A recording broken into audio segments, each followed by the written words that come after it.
XRP est sur le point d'entrer dans une nouvelle ère. Prix du XRP présentement, 2,47$. Charte, daily, on a à gauche ici XRP, qui est 2,47$. Toujours en train de consolider, même si on est aujourd'hui une journée bullish. On est toujours dans cette fameuse zone grise-là, qui dure un bon bout de temps. Et on peut durer longtemps là-dedans. Okay? Préparez-vous. On n'est pas encore sorti de cette zone grise-là. On doit attendre. Et tant qu'on ne perce pas deux chandelles au-dessus de mon fameux 2,63$, on va rester pogné là-dedans. On va s'amuser là-dedans jusqu'au temps qu'il y ait de quoi qui se passe, une nouvelle ou quelque chose qui fait en sorte que l'enthousiasme est bon. Bitcoin 97 869. Très belle journée aussi pour Bitcoin qui est à 95, une appréciation de quasiment 3000. 15 minutes, XRP, il y avait une opportunité ce matin. Elle était là pour amasser 2 centimes. Pourquoi que j'ai mis ça? Pour vous montrer qu'avec l'indicateur GMS, on peut mettre un background. Pour ceux qui commencent, souvent c'est pratique. Moi j'aime ça sans background, mais avec un background, ça peut vous aider à tenir le coup. Imaginez, vous êtes comme ça ici. Et là, vous n'avez pas le choix d'acheter. C'est vert. OK? Deux chandelles qui percent au-dessus de notre Moving Average. Qui est le modèle MAC. OK? Modèle SMA 10i, SMA 8 low. Et c'est vert. Si le fond est vert, bordez pas. Achetez. Alors des fois, ça peut être pratique pour quelqu'un qui commence pour pas être distrait. Et moi, ça, en tout cas, je trouve que ça peut aider beaucoup les gens qui ont de la difficulté et qui commencent et qui veulent avoir de quoi qui est visuel. Ça, c'est dit. Discord, me faire un tour. Gratos, pas une scène. Vous pouvez vous inscrire avec l'option suivante. Accès gratuit Discord Lifetime. Rejoignez le Discord gratuit de Traderly Cryptoly. L'espace idéal pour les passionnés de XRP et de trading. Cours de trading gratuit, le modèle Mac que je viens de vous montrer. Accéder gratuitement à une communauté dynamique et des ressources exclusives. Je partage plein de choses, comme tantôt je partageais de quoi dans futur. Par exemple, le cuivre et l'aluminium. On sait que c'est quelque chose qui est très, très, très chaud présentement à cause des taxes que Trump veut imposer. Fait que je surveille les prix de l'aluminium, puis aussi du fer pour voir s'il va se passer de quoi. Fait que je partage des choses exclusives. C'est ça que ça voulait dire. Et je fais des analyses. Puis, je réponds aux questions du monde. Ça, c'est l'accès gratuit. Il y a d'autres choses qui s'en viennent que je suis en train de préparer et que je vais vous parler bientôt pour ceux qui veulent commencer et qui veulent apprendre quelque chose de nouveau. Je suis en train de mettre de quoi sur pied pour peut-être mettre de quoi d'un petit peu plus abordable que le prix qui est là. 100%, c'est 50% de rabais. C'est pas 471 pantoute là. C'est 235. Il y a un coupon code qui va apparaître dans le bas de votre page et vous le clémez. Mais je crois que je vais peut-être de faire de quoi de similaire à ça. Un petit peu plus abordable. Moins de choses dedans, mais un peu plus abordable pour les gens peut-être qui ont un petit peu moins les moyens. C'est parti. Je monte une entrevue qui date de quelques années. C'était au Singapour FinTech Festival. Possiblement comme fin novembre là, 2022, début 2023. Après, dans ces eaux-là, je ne suis pas tout à fait sûr. Alors, Ripple intègre désormais, ça c'est dans le temps, une nouvelle banque chaque semaine. Imaginez comment est-ce que c'est énorme. Une banque par semaine. Il y a 2 ans, deux ans et demi, 2 ans. Ça dépend de la date là. Je suis pas mal sûr que c'est fin novembre, cette vidéo-là. Qui en même temps que le festival de Singapour, qui est FinTech. Checkez bien Brad Garlinghouse. Le PDG de Ripple, Brad Garlinghouse, est avec nous en ce moment. Et tu sais, David, certains disent que Ripple pourrait être le prochain Bitcoin. Qu'en penses-tu, Brad? C'est un compliment que Ripple pourrait être le prochain Bitcoin. Je crois que si nous résolvons un vrai problème et que c'est à grande échelle, je pense que c'est un compliment. Je pense que la chose la plus importante qui se passe dans la crypto, c'est de comprendre ce qui est réel et ce qui n'est que du battage médiatique. Certains, je pense, pourraient revenir sur Bitcoin et constater que c'était le Napster des actifs numériques. Ce que je veux dire, c'est que Napster a numérisé la musique, montrant qu'on peut faire beaucoup de choses intéressantes. Mais en fin de compte, ils contournaient les lois sur les marques, ils contournaient les paiements de redevances, et les gouvernements sont intervenus. Et Napster n'a pas réussi. Mais Spotify, iTunes, Pandora, ils ont été très réussis. Je pense que vous découvrirez peut-être que la prochaine génération finira par résoudre certains problèmes originaux que Bitcoin s'était fixé de résoudre. Donc, Ripple.net essaye de rivaliser avec Swift. Quelle a été l'attraction? En gros, c'est comme ceux qui vous disaient que Bitcoin, un jour ou l'autre, doit être remplacé. Un peu comme l'exemple de Napster avec Spotify. Jusqu'à présent, qui a rejoint le projet? C'est intéressant en reculant et regardant ça. Si toi et moi décidions d'envoyer 10 000 $ en Californie aujourd'hui, la façon la plus rapide de le faire serait de conduire jusqu'à l'aéroport et de le faire voler là-bas. C'est fou à imaginer à l'ère d'Internet avec l'info à la demande. Nous résolvons ce vrai problème. Nous changeons la nature d'un paiement, passant de... Voyez-vous, c'est quoi la différence entre une business où il y a de l'utilité et une qui n'en a pas? Si vous ne voyez pas l'utilité dans qu'est-ce que je vous montre depuis 4 ans et demi, c'est peine perdue pour vous. Maintenant, moi, je choisis des business qui ont de l'utilité et qui prouvent qu'avec le temps, ça va finir par fonctionner. De plusieurs jours pour régler un transfert vers la Californie à quelques secondes, nous avons plus de 100 clients allant de certaines des plus grandes banques du monde. OK, c'était une centaine de clients fin 2022, début 2023. À des fournisseurs de paiement comme Western Union, MoneyGram, ainsi Bon, eux autres sont plus clients de eux, juste pour vous informer. que Linlin Pay de Chine. Combien de banques? C'est plus de 100. Je ne connais pas exactement le nombre. La dernière fois annoncé plus de 100. Nous dirons quand nous aurons 200, nous signons plus d'une banque par semaine. Boum, une banque par semaine, OK? Pas parce qu'ils signent une banque par semaine qu'ils doivent faire un post sur X à chaque fois qu'ils signent une banque, OK? Next, tweet de Brad Garlinghouse aujourd'hui, qui a des rumeurs en passant sur lui, là, en quoi que peut-être qu'il pourrait s'en changer de direction pour s'en aller pour le gouvernement, là. En tout cas, à date, c'est des rumeurs. On va voir. Il félicite Brian Quitston. Félicitations, Brian Quitston, pour votre nomination à la présidence du FTC. Il était sous la dominance de Trump anciennement et maintenant il est revenu.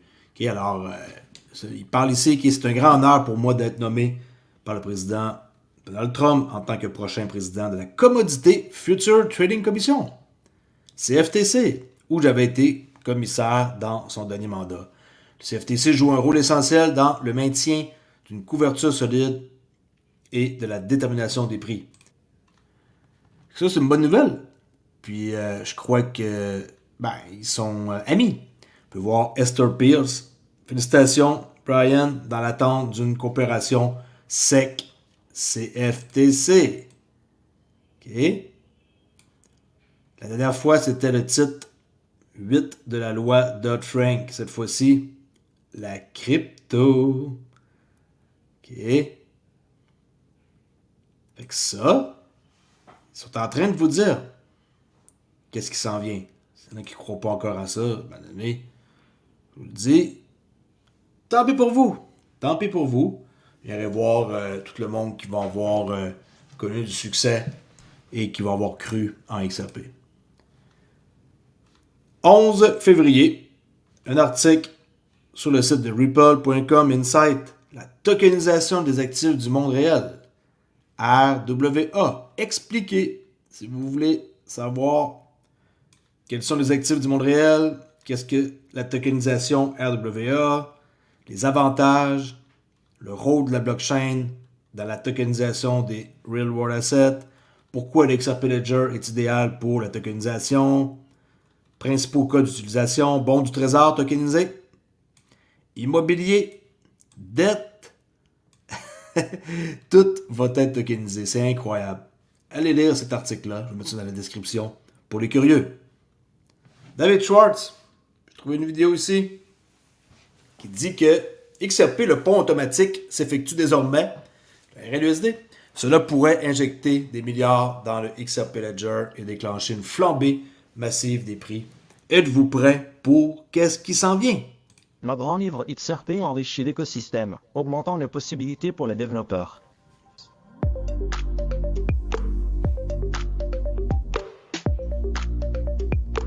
Bien que XRP soit la monnaie native du Grand Livre, il a été conçu pour prendre en charge tout type d'actifs, crypto ou fiat, émis pour être négociés sur le DEX. L'introduction d'actifs plus crédibles sur le DEX, comme l'USD, génère des avantages directs et indirects. Par exemple, cela génère davantage de volume d'échange, qui utilisent nativement XRP comme un actif de pont via un pontage automatique et profite généralement aux utilisateurs, aux développeurs et aux applications. Une caractéristique unique du XRP DEX, c'est que le pontage automatique utilise l'XRP comme monnaie native pour faciliter les échanges entre deux actifs du Grand Livre. Il considère automatiquement XRP comme un intermédiaire pour trouver la voie de trading la plus efficace entre les actifs. RLUSD et XRP se compléteront en raison des différences inhérentes aux crypto-monnaies. Pour les produits de paiement propriétaires de Ripple, XRP continuera d'être utilisé comme monnaie relais.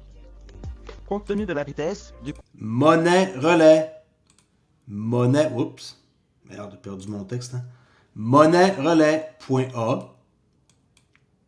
Avec un pont. OK. Oups. Point B. OK. XRP. Ça sert à ça. Avec mon super logo, wow, vert raté. Fait que ça sert juste à ça. Mais, ça veut tout dire. Ça peut transiger n'importe quoi. N'importe quoi qui a de la valeur. coût et de la volatilité du XRPL, nous pensons que le RLUSD sera en mesure de favoriser la croissance de nouvelles applications en chaîne telles que la tokenisation d'actifs réels, les marchés d'échange et le règlement des transactions.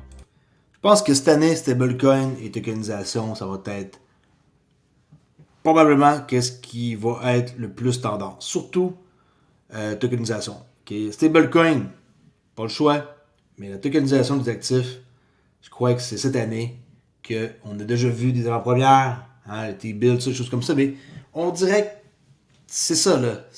Mais est-ce que ça va se faire toute cette année? Ben non. Ça, c'est clair, là. Ça va aller plus loin que ça, mais 2025, on devrait voir de plus en plus parler de la tokenisation sur des blockchains, dont le XRP Ledger, avoir du succès. Okay? Nous entrons dans un marché en croissance qui devrait connaître une expansion significative, notamment avec les pièces stables. Les constructeurs profiteront certainement des nouvelles opportunités offertes par cet écosystème. OK. Stablecoin et la tokenisation va être un sujet super chaud cette année. Le président de la Fed, Jérôme Powell, a déclaré que la Réserve fédérale n'empêcherait pas les banques de servir les clients légaux, les clients légaux, de crypto-monnaies. Un pas de plus vers la victoire. Oui, donc je dirais d'abord qu'il y a vraiment deux choses qui se produisent. La première est que les banques servent les clients crypto et nous ne voulons pas les empêcher de servir des clients parfaitement légaux tant qu'ils comprennent les risques et ce genre de choses. Nous ne voulons pas souligner un cas particulier. Parlez-vous à la garde? Quand que vous allez pouvoir acheter de la crypto au coin de chez vous, à votre banque de votre choix, ça va être mass adoption. N'oubliez jamais ça. Le président de la commission de Bretton Woods a déclaré que les progrès en matière de paiement transfrontalier cimenteraient le dollar en tant que principale monnaie de réserve. Question, quelqu'un connaît-il une entreprise américaine qui s'attaque à ce problème? Je pose la question. Le président de la Fed de New York, Bill Dudley, plaide en faveur du roi dollar dans son dernier article d'opinion sur Bloomberg. Il écrit ce qui suit: l'Amérique tire d'immenses avantages de la domination du dollar, une position que des pays comme la Chine et la Russie cherchent à contester en s'attaquant au problème des paiements transfrontaliers aux États-Unis. Cela pourrait stimuler l'économie mondiale et consolider son rôle central au sein de celle-ci. Bill nous a rejoint maintenant, mais bienvenue au programme. Beaucoup de sujets à aborder. Commençons par celui-ci. Vous avez commencé avec une prémisse. Alors parlons-en. Les immenses avantages de la domination du dollar. Commençons par là. Mais que sont-ils? Je pense que le dollar est le pilier des marchés financiers mondiaux. Nous obtenons donc ce qu'on appelle le privilège exorbitant des personnes souhaitant détenir des actifs libellés en dollars. Le coût du financement aux États-Unis est donc moindre. OK, lui c'est William Dudley, former New York Fed, président. OK. Que si le dollar n'était pas considéré comme la monnaie clé de l'économie mondiale. Mais cela n'est pas nécessairement acquis pour toujours, et nous pouvons prendre certaines mesures pour que cela ait plus de N'est pas acquis pour toujours. Ils sont au courant du problème. chances de perdurer à l'avenir. Le fait est certain, il faut progresser sur les paiements transfrontaliers. Les paiements Ils doivent progresser sur les paiements transfrontaliers. Hello, Ripple, Frontaliers sont extrêmement coûteux, en particulier pour les petits paiements de détail comme les transferts de fonds. Ils coûtent peut-être jusqu'à 6%, 7%. Ce phénomène pourrait être considérablement réduit si nous développions des systèmes de paiement instantanés à l'échelle nationale et que nous les relions ensuite entre eux. Ils vont pas développer un système de paiement. La compagnie qui existe est déjà là et elle s'appelle Ripple. Peu de pays disposent de bons systèmes de paiement instantanés. Le Brésil et l'Inde par exemple. Les États-Unis n'en sont pratiquement nulle part. Nous avons 2 systèmes, mais personne ne les utilise. Tout le monde utilise des cartes de débit, Venmo ou PayPal. Nous devons donc faire quelque chose pour revigorer les États-Unis. Paiements immédiats. Et une fois que nous avons cela, nous devons commencer à prendre des mesures pour le relier à d'autres systèmes de paiement instantanés dans le monde. Si nous faisons cela, nous pourrons réduire considérablement le coût des paiements et consolider le dollar comme monnaie de réserve clé. Pensez-vous que la Fed va réellement s'attaquer à ce problème à court terme, compte tenu du fait qu'elle a fort à faire avec son mandat et qu'elle suscite de nombreuses controverses? Eh bien, je pense que vous avez besoin du soutien de l'administration et du Congrès. Les pays qui ont réussi dans ce domaine disposaient en principe de mandats. Ils ont essentiellement dit que vous deviez réellement offrir ce service à vos clients bancaires. Aux États-Unis, c'est entièrement volontaire. Et comme c'est complètement volontaire, les 2 systèmes de paiement instantané dont nous disposons, FedNow et RTX, ne sont pratiquement OK, FedNow et RTX, les 2 systèmes de paiement transfrontaliers, utilisés par personne. présentement, ne sont pas utilisés. Présentement, tantôt il parlait de Venmo et de PayPal, là. Mais là, on parle de RTX et FedNow. Lui, il dit que c'est pas utilisé par personne. C'est pas encore déclenché non plus. Tous les fournisseurs qui vont faire affaire sont là, mais c'est vrai que c'est pas encore utilisé. Mais il y a une date aussi, il y a une échéance avant que ça arrive. Donc ils existent, mais s'ils ne sont pas utilisés, comment peut-il être avantageux de les lier à un régime international? OK? Il faut que ça soit utilisé. Créer une technologie et qu'elle reste dans le placard, ça sert à rien. Alright? Vidéo qui fait plaisir de faire. J'espère que vous appréciez. Je vous montre maintenant des vidéos le plus possible en français. Ça me dérangeait de montrer toujours en anglais. Comme ça, je suis plus obligé de traduire nécessairement. Et quand que le logiciel, ça fonctionne, c'est nice. Ça fonctionne avec 2 petits logiciels. Là, et je suis capable de faire des petits miracles et de mettre ça dans un langage que tout le monde comprend. OK? Merci beaucoup pour écouter. Je vous dis à la prochaine vidéo. Et je vous souhaite une bonne journée. Ciao la gang!